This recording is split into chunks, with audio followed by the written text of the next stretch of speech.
Nous allons voir dans cette vidéo comment écrire les rapports de Thalès dans une situation donc de Thalès. Alors, une situation de Thalès, on a vu dans le cours, ça va être une situation comme les deux configurations que j'ai faites ici, c'est-à-dire avec d'abord deux droites séquentes. Donc ici on voit les deux droites séquentes dans les deux configurations, qui sont coupées par deux droites parallèles. Ici la droite MN et la droite BC sont parallèles, là aussi la droite MN et la droite BC sont parallèles. La différence entre ces deux situations, c'est que là les deux droites parallèles MN et BC sont du même côté par rapport au point d'intersection des deux droites séquentes, qui ici s'appelle A.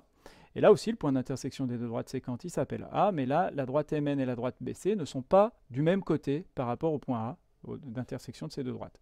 Donc cette configuration-là, c'est la configuration en papillon. On appelle ça la configuration en papillon parce que ça ressemble à un papillon ou à un nœud papillon. Et puis cette configuration-là s'appellera la configuration en triangle, ou parfois on dira la configuration des triangles emboîtés. Dans les deux cas, ces deux configurations nous forment deux triangles. Un petit triangle que j'ai dessiné en rouge ici, qui est le même là, qui s'appelle AMN, et un grand triangle, j'appellerai ça le grand triangle, en bleu ici, qui s'appelle ABC, et qui s'appelle aussi ABC ici. Le théorème de Thalès nous dit que lorsque les droites sont parallèles, et là donc c'est le cas, et ce sera le cas dans tous les exercices dans lesquels on nous demandera d'utiliser le théorème de Thalès, lorsque les deux droites sont parallèles, en fait ces deux triangles-là ont la même forme.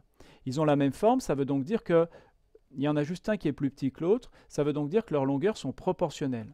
Donc si on commence par le petit triangle, le triangle AMN, que j'appellerai donc, je vais l'appeler, il s'appelle AMN, je vais écrire les trois longueurs de ce triangle. La première longueur, c'est AM. La deuxième longueur, c'est AN. La troisième longueur, c'est MN. Lorsque je vais me placer dans le triangle bleu, donc le triangle ABC, quelles vont être les trois longueurs correspondantes? Alors bien sûr, là je peux mettre AB, AC, BC dans n'importe quel ordre, mais ça va être important ici, en dessous de AN, de mettre la longueur qui correspond à AM. Si je regarde ces deux triangles qui ont la même forme, la longueur AM, quelle va être celle qui correspond à cette longueur-là sur le triangle ABC? Eh bien, ça va être la longueur AB. Ça va être celle qui est sur le même côté, sur la même droite. Donc la longueur correspondante à AM, c'est AB, et de même ici, la longueur correspondante à AM, ça va être la longueur qui est ici, c'est-à-dire AB. AB. La longueur correspondante à AN, qui est ici, ça va être la longueur AC. Et la longueur correspondante à MN, ça va être BC. MN, ici, la longueur correspondante, c'est BC. Eh bien, le théorème de Thalès nous dit que ces deux triangles ont des longueurs proportionnelles. Ça veut donc dire qu'on passe d'une ligne à l'autre, toujours en multipliant par le même nombre. Alors, si je veux trouver ce nombre-là que l'on appelle le coefficient de proportionnalité, je vais devoir donc diviser AB divisé par AM, AC divisé par AN et BC divisé par MN. Ces trois rapports seront forcément les mêmes puisque c'est un tableau de proportionnalité. Je peux donc écrire que AB sur AM est égal à AC sur AN et est égal à BC sur MN. Alors évidemment, si ces trois rapports sont égaux, les trois rapports inverses sont aussi égaux. Donc on peut aussi écrire AM sur AB sera égal à AN sur AC et sera égal à MN sur BC. Alors, bien sûr, on pourrait apprendre ces trois rapports par cœur, sauf que dans les exercices que vous aurez, les noms des triangles, les noms des points ne seront pas les mêmes. Et donc, il faut surtout comprendre comment on écrit ces trois rapports égaux. On pourrait refaire un tableau de proportionnalité comme je l'ai fait là, mais ça ne va pas être forcément toujours pratique. Il faut être capable d'écrire directement l'égalité des trois rapports, soit ces trois égalités-là, soit ces trois-là, ça reviendra exactement au même dans les exercices. Donc, dans le cours, dans la propriété, on a écrit ces trois rapports-là. Donc, comment je vais garder uniquement les trois rapports qui sont ici, et je vais pour l'instant effacer les trois autres que j'ai écrits là. Alors, analysons un petit peu plus, de plus près, comment sont écrits ces rapports. Alors déjà, je peux remarquer que pour les écrire, ces trois rapports, sans passer par le tableau qui est à côté, je vais systématiquement commencer par le point A. Et donc, je vais écrire AM. Alors, le premier rapport, c'est AM divisé par AB. AM divisé par AB. Donc, qu'est-ce que l'on fait? On fait ce côté-là divisé par celui-ci. le petit côté AM divisé par le grand côté AB sur la même droite. Donc ça, c'est le premier rapport. Ensuite, AN divisé par AC, le petit côté AN divisé par le grand côté, mais qui sont tous les deux sur la même droite. Donc, je peux repérer d'ailleurs que dans si j'écris là, c'est les deux premiers rapports qui sont là, que l'on vient de voir, je peux repérer systématiquement, j'ai commencé par le point A. Donc là, je peux repérer que mon point A, il est ici, il est là, il est là, il est là. J'ai systématiquement commencé AM, AB, AN, AC. Et du coup, pour trouver le troisième rapport, alors bien sûr, on pourrait sur la figure regarder, c'est MN divisé par BC, c'est le troisième côté, en commençant par le petit triangle, divisé par le troisième côté du grand triangle. Donc c'est bien MN sur BC. On peut aussi remarquer que là j'ai le point M, et là j'ai le point N, et justement ça nous donne le rapport MN. Et là j'ai le point B et le point C, et donc ça nous donne le rapport BC. Donc finalement, si on a bien écrit les deux premiers rapports, c'est même pas nécessaire de regarder la figure pour pouvoir trouver le troisième rapport. Donc, qu'est-ce que ça va donner maintenant dans une configuration où les points ne seraient pas les mêmes?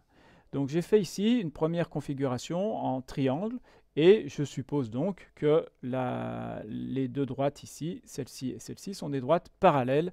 S'il n'y a pas de droite parallèle, alors il n'y a pas de rapport égaux. Le théorème de Thalès n'est valable. Ces trois égalités-là, ces trois rapports de Thalès ne s'écriront que lorsque l'on a des droites parallèles qui coupent deux droites séquentes. Donc ici, pour écrire les rapports, on va déjà toujours partir du point d'intersection des deux droites séquentes. Donc le point d'intersection des deux droites séquentes, il est là. Je vais l'appeler, je lui donne un nom quelconque. Ici, je ne l'appelle pas forcément A, je l'appelle H. Je vais mettre des noms aux autres points. Donc la première droite parallèle, je ne sais pas, je vais l'appeler ZP. Et la deuxième droite parallèle, je vais l'appeler H. Et ici, T par exemple. Eh bien, pour écrire les rapports égaux, je vais faire la longueur du petit triangle ici. Donc H, je commence toujours par H. HZ. Et là, moi, je décide, pour faire un peu la similitude avec ce que l'on a vu avant, de commencer par le petit triangle systématiquement. Mais on pourrait commencer par le grand. HZ divisé par, donc la longueur correspondante à HZ, c'est celle qui est sur le même côté, donc c'est HP. J'ai mis deux fois le point H, donc évidemment, celui-ci, je ne vais pas l'appeler H, je vais l'appeler U. Voilà. Donc HZ sur HU sera égal à, maintenant je vais prendre le côté HP, donc le côté correspondant, ça va être HT, HP sur HT. Et ensuite, pour écrire le dernier rapport, je repère que là j'ai mon point H ici et là j'ai H, donc il me reste Z et P, le dernier côté sera ZP. Et là, le dernier côté, j'enlève le point H dans HU et HT, et donc il va me rester UT. Donc voilà les trois rapports égaux dans cette configuration-là, si on a bien deux droites séquentes coupées par une parallèle. Dans la configuration en papillon qui est à côté, je repère mes deux droites parallèles. Donc cette droite-là sera parallèle à cette droite-là. S'il n'y a pas de droite parallèle, il n'y a pas de rapport égaux. Je repère le point d'intersection de mes deux droites séquentes qui va donc être ici. Je lui donne un nom, B. Là, je vais appeler ce point-là C, D, et ici, E, F. Je dois écrire les trois rapports égaux. Systématiquement, je vais commencer par le point d'intersection des deux droites séquentes. Donc ici, je vais commencer par écrire B quelque chose égale. Là, ça sera B quelque chose et B quelque chose. Donc, je commence. Alors, petit triangle, grand triangle, je considère que le petit triangle, c'est celui qui est au-dessus. Mais, tiens, cette fois-ci, je vais commencer par le grand triangle. Je vais commencer par BF pour montrer qu'on peut aussi faire autrement. Donc, ça va être BF divisé par, je prends la longueur correspondante à BF, mais sur l'autre triangle, sur celui du haut. Donc, BF divisé par BC, les deux longueurs correspondantes sont sur la même droite. BF divisé par BC sera égal à BE. Je commence bien par le même triangle. J'ai commencé par le triangle du bas dans mon premier rapport. Donc ici, je commence par le triangle du bas aussi. Donc BE divisé par BD. BE divisé par BD. Toute la difficulté, c'est de ne pas se tromper ici. Et donc, par exemple, souvent, les élèves vont faire BF divisé par BC. Et pour le deuxième rapport, vont faire BD divisé par BE. Parfois, certains élèves vont faire BD divisé par BC. Donc, ils vont diviser deux longueurs du même triangle. Donc, c'est ce qu'il ne faut pas faire non plus. Si je ne me suis pas trompé sur mes deux premiers rapports ici, je repère que j'ai mon point B en commun dans les quatre longueurs qui interviennent. Je prends les points ici F et E. Ça va me donner ici la longueur FE. Et ici, j'enlève le point B, il me reste CD. Donc CD. Voilà les trois rapports égaux que l'on peut écrire dans cette configuration. Alors ce que je vous propose, c'est un exercice sur les configurations suivantes. Dans chacune de ces configurations, j'ai oublié le A ici, dans chacune de ces configurations, les droites en gras, donc en bleu ici, et là en bleu, et là les deux droites en bleu, et ici les deux droites en noir, sont parallèles. Il faut écrire à chaque fois les rapports de Thalès qui vont être égaux dans ces configurations. Je vous propose d'essayer de faire une pause dans la vidéo, d'essayer sur votre brouillon d'écrire les rapports égaux, et ensuite de vérifier avec la correction que je vais faire tout de suite. Donc voilà la correction. Alors ici, on commence par le point D. On va donc faire DE sur DG, qui va être égal pardon, ça commence bien, c'est pas DE sur DG, DF sur DG, DF sur DG, va être égal à DE sur DH. Et ensuite, j'enlève le point D, il va me rester FE. Et puis, il va me rester GH. Donc FE sur GH pour le dernier rapport. Alors, si vous avez trouvé les rapports inverses à chaque fois, c'est-à-dire DG sur DF, DH sur DE et GH sur FE, il n'y a pas de souci, c'est juste aussi. Si vous avez inversé les lettres, si au lieu de mettre FE, vous mettez EF, la longueur FE, la longueur EF, ce sont les mêmes. Si là, vous avez mis ED au lieu de DF, c'est la même chose. Donc, tant que vous avez soit les trois rapports inverses, soit juste des lettres inversées, ici, c'est juste. Si par contre, un élève va trouver DF sur DG et qu'au dernier rapport, il obtient GH sur FE, là, par contre, c'est faux. Dans la deuxième situation, cette fois-ci, je ne vais pas faire les petits traits là que j'avais fait à côté. On va commencer évidemment par le point A. Ça fera donc AC sur AR, qui va être égal à AT sur AS, et qui sera égal à CT, ou TC, CT sur RS. Ça, c'était pour les deux configurations en triangle des deux premiers exemples. Pour les deux configurations en papillon, je repère le point d'intersection des deux droites CG, donc je vais commencer par G systématiquement.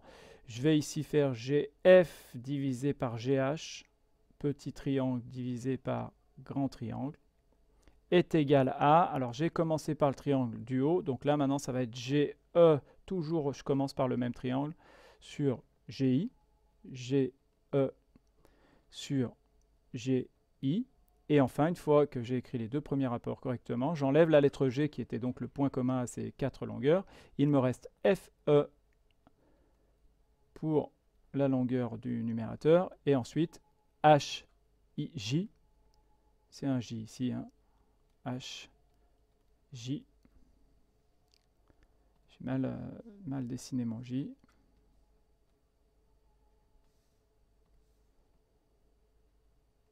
Voilà. Donc voilà les trois rapports égaux pour cette troisième configuration. Et enfin, pour la dernière configuration, on commence par le point d'intersection qui est D.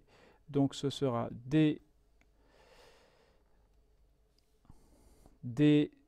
Allez, je vais partir vers le triangle de droite d'abord. Donc DC divisé par DB, toujours les deux côtés correspondants qui sont sur la même droite, égale, je commence toujours par le triangle de droite, DE sur DA. Et enfin, égal, j'enlève la lettre D, il me reste CE pour le troisième sur BA.